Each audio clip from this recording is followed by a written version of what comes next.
এই ছবি দেখে ভাবছেন তো যে কি আবার খবর দিতে এলাম? হ্যাঁ, যা আশঙ্কা করছেন তাই। আবার দুর্যোগের পূর্বাভাস, আবার দুর্যোগের সতর্কতা, এবং কলকাতাতেও বৃষ্টি হবে, দক্ষিণবঙ্গেও বৃষ্টি হবে। দক্ষিণবঙ্গে ফের দুর্যোগের সতর্কতা আবহাওয়া দফতরের। একাধিক জেলায় ভারী বৃষ্টির পূর্বাভাস, এবং কবে থেকে? রবিবার থেকে কলকাতায় বৃষ্টি সঙ্গে ঝড়। বিস্তারিত জানার চেষ্টা করব আমাদের প্রতিনিধির মাধ্যমে। তবে রবি ও সোমবার ভারী বৃষ্টির পূর্বাভাস, অর্থাৎ আবার সোমবার মানে প্রথম কাজের দিন। সেই প্রথম কাজের দিনে কি আবার দুর্ভোগ পোয়াতে হবে? এই এখন চিন্তা আপনাদের মাথায় আসবে খুব স্বাভাবিকভাবেই। আর এবার এমন বৃষ্টি হচ্ছে, প্রত্যেক সপ্তাহে টানা বৃষ্টিতে জেরবার হয়ে যাচ্ছেন আপনি। কথা বলবো প্রতিনিধি বিশ্বজিতের সঙ্গে। বিশ্বজিৎ, আবার বৃষ্টি কেন? শুধু বৃষ্টি নয়, আবারও নিম্নচাপ বঙ্গোপসাগরে। আবার নিম্নচাপ গত 3 সপ্তাহে কার্যত 3বার কবলে পড়লো, এবং মৎস্যজীবীদের জন্য সতর্কবার্তা। আজ থেকে গভীর সমুদ্রে যেতে নিষেধ করা হয়েছে, এবং আগামীকাল এবং পরশু এই দুদিনও সমুদ্রে যেতে নিষেধ করা হয়েছে পশ্চিমবঙ্গ এবং ওড়িশা উপকূলের মৎস্যজীবীদের। আগামীকাল রবিবার এবং সোমবার এই দুদিন ভারী বৃষ্টির সতর্কতা রয়েছে। আগামীকাল পূর্ব পশ্চিম মেদিনীপুর, ঝাড়গ্রাম এবং দক্ষিণ 24 পরগনা এই জেলাতে ভারী বৃষ্টির হলুদ সতর্কতা রয়েছে, এবং পরদিন সোমবারেও ভারী বৃষ্টির হলুদ সতর্কতা ঝাড়গ্রাম এবং বাঁকুড়া, পুরুলিয়া জেলাতে।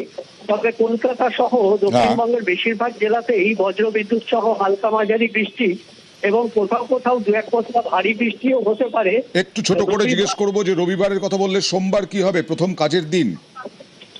সোমবার থেকে সোমবার একটু পশ্চিমের দিকে সরে যাবে, অর্থাৎ কলকাতাতে রবিবার বৃষ্টির সম্ভাবনা যতটা কিছুটা কমবে, তবে সোমবারেও বিক্ষিপ্তভাবে বৃষ্টির সম্ভাবনা থাকবে। তবে সোমবার মূলত উপকূল এবং পশ্চিমের দিকের জেলাগুলি, অর্থাৎ ঝাড়গ্রাম থেকে শুরু করে বাঁকুড়া, পুরুলিয়ার দিকের জেলা এবং কিছুটা পশ্চিম বর্ধমান, সেখানে বৃষ্টির সম্ভাবনা অনেকটা বেশি থাকবে।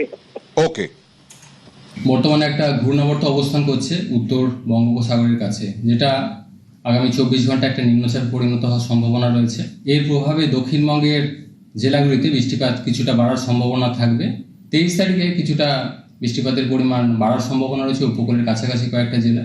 অন্যান্য জেলাগুলো হালকা থেকে মাঝারি ধরনেরই বৃষ্টিপাতের সম্ভাবনা থাকবে। 24 তারিখে কিছুটা বৃষ্টিপাত বেশি থাকার সম্ভাবনা রয়েছে পশ্চিমের কয়েকটা জেলায়, কিছুটা বেশি থাকবে উপকূলের কাছাকাছি জেলাগুলো।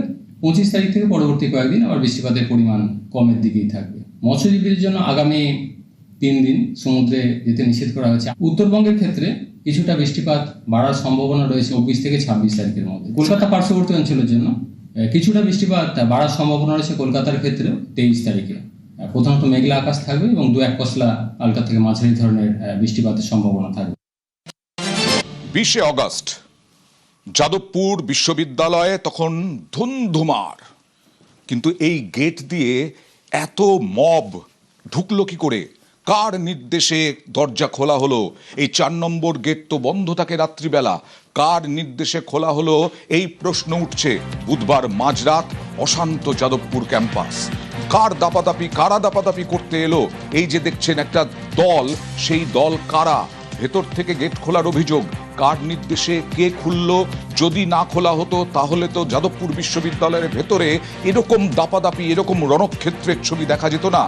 হ্যাঁ, এই ফুটেজ সাহায্য করতে পারে পুলিশকে যে কার নির্দেশে কে খুলেছে, অন্তত তাকে ধরেও যদি জিজ্ঞাসাবাদ করা যায়, যে পুলিশের তদন্তে উঠে আসবে কার নির্দেশে এটা খোলা হয়েছে। কারা দাপাদাপি করতে এসেছিল যাদবপুরে সেটাও পরিষ্কার হয়ে যাবে। দেখুন, বুদ্ধদেব সাউ, প্রাক্তন উপাচার্য, তিনি উপস্থিত ছিলেন, কিন্তু তিনি যে এই নির্দেশ দিয়েছিলেন তা বলা যায় না কখনোই। কিন্তু এ দেখুন, 2 জন গেলেন, তারপরে ঢুকে গেল, গেট খোলা হলো, এই দাপাদাপি শুরু হয়ে গেল। সিসি ক্যামেরা ফুটেজ, সেই সিসি ক্যামেরা ফুটেজে ধরা পড়ল যে বাইরে থেকে গেট খোলা নয়, ভেতর থেকেই গেট খোলা হয়েছিল।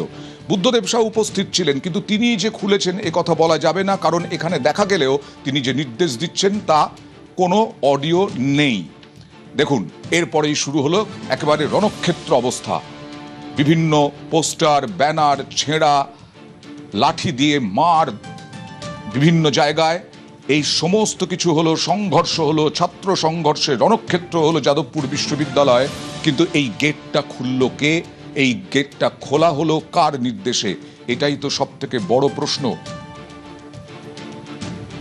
একটা বাইক গেল, বাইক গিয়ে বাঁদিকে ঢুকে গেল, তারপরেই গেট খুলল একজন।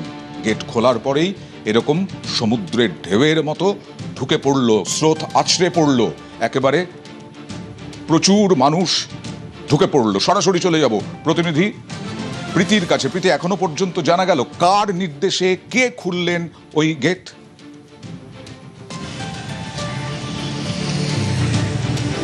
দেখো অয়ন, তুমি একটা কথা বললে যে অডিও নেই, আমরা ভিজুয়াল দেখতে পাচ্ছি। সেখানে দেখা যাচ্ছে যে প্রাক্তন উপাচার্য বুদ্ধদেব সাউ তিনি উপস্থিত রয়েছেন। তিনি এখন যাদবপুর বিশ্ববিদ্যালয়ের অঙ্ক বিভাগের অধ্যাপক। তিনি উপস্থিত থাকলে তার নির্দেশেই কি এই গেট সিকিউরিটি গার্ডেরা খোলেন, এই বিষয়টা কিন্তু এখনো স্পষ্ট নয়, তদন্ত সাপেক্ষ। এই মুহূর্তে যাদবপুর বিশ্ববিদ্যালয়ের তরফে কিন্তু একটি এফআইআর করা হয়েছে এবং যে সিসিটিভি ফুটেজ আমাদের হাতেও এসে পৌঁছেছে, সেই সমস্ত সিসিটিভি ফুটেজ কিন্তু যাদবপুর থানার কাছেও একেবারে জমা দেওয়া হয়েছে কর্তৃপক্ষের তরফে। যাদবপুর বিশ্ববিদ্যালয়ে এই ধরনের যে তাণ্ডবের ঘটনা বহিরাগতরা এসে ঘটালো, তা কার মদতে হলো এবং কে নির্দেশ দিল এই গেট খোলার জন্য, সেই বিষয় এখনো পর্যন্ত স্পষ্ট না হলেও এই বিষয়টা স্পষ্ট হয়েছে যে যাদবপুর বিশ্ববিদ্যালয়ের গেট কোনোভাবে ভাঙা হয়নি। তা ভিতর থেকে তালা চাবি দেওয়া ছিল, সেই তালা চাবি খুলে তা কিন্তু ভিতরে মবেদের প্রবেশ করতে দেওয়া হয়। এখন প্রশ্ন হচ্ছে এই মবেদের কে ঢুকতে দিল? আমরা বুদ্ধদেব সাউয়ের সঙ্গে কথা বলেছিলাম, তিনি কিন্তু বলছেন যে তিনি সেখানে উপস্থিত ছিলেন ছাত্রছাত্রীদের রক্ষণাবেক্ষণের জন্য। ছাত্রছাত্রীদের যদি কোনো অসুবিধা হতো সেই বিষয়টা দেখার জন্য তিনি এখানে উপস্থিত ছিলেন। তিনি আরও অভিযোগ করেন যে এক পক্ষের শিক্ষক বা প্রফেসররা যারা দীর্ঘদিন ধরে তার বিরুদ্ধে কথা বলতেন, তারাই কিন্তু মূলত এই ন্যারেটিভ সেট করছেন, কারণ তাদেরকে সেই রাত্রিবেলা পড়ুয়ারা ফোন করে পাননি একবারে, এবং কর্তৃপক্ষ এই দায় এড়ানোর জন্য তার বিরুদ্ধে এই সমস্ত অভিযোগ দিচ্ছে। এবং এই গেট কার নির্দেশে খোলা হলো সেই পুরো বিষয়টা এখন তদন্ত সাপেক্ষ এবং ইনভেস্টিগেশন করে পুলিশ বের করতে পারবে। আমরা আশা করি যে কার নির্দেশে এবং কে খুললো ওই গেট, কে খুললেন। দেখাবো কি অভিযোগ এবং অভিযোগ যার বিরুদ্ধে বুদ্ধদেব সাউ তিনি কি বলছেন। তবে তার আগে আরো একবার ছবিটা দেখাই, যে গেটের বাইরে একটা জমায়েত, একটা বাইকে দুজন এলেন, দেখছেন আপনারা। বুদ্ধদেব সাউ ওখানে উপস্থিত ছিলেন। বুদ্ধদেব সাউ প্রাক্তন উপাচার্য, কিন্তু বুদ্ধদেব সাউয়ের নির্দেশেই হয়েছে এটা বলা এখনই যাবে না। কিন্তু গেটটা খোলা হলো, এই গেটটা ভেতর থেকেই খোলা হয়েছে, গেটটা ভাঙা হয়নি। সেই আছড়ে পড়লো সেই মব, সেই জমায়েত গেটটা খোলার সঙ্গে সঙ্গে, এবং তারপরে শুরু হলো যাদবপুর বিশ্ববিদ্যালয়ের সেই সংঘর্ষের রাত। মাঝরাতে সৃজন ভট্টাচার্য তিনি অভিযোগ করছেন। কাদের দিকে অভিযোগ? বুদ্ধদেব সাউ তিনি অস্বীকার করছেন। দেখুন,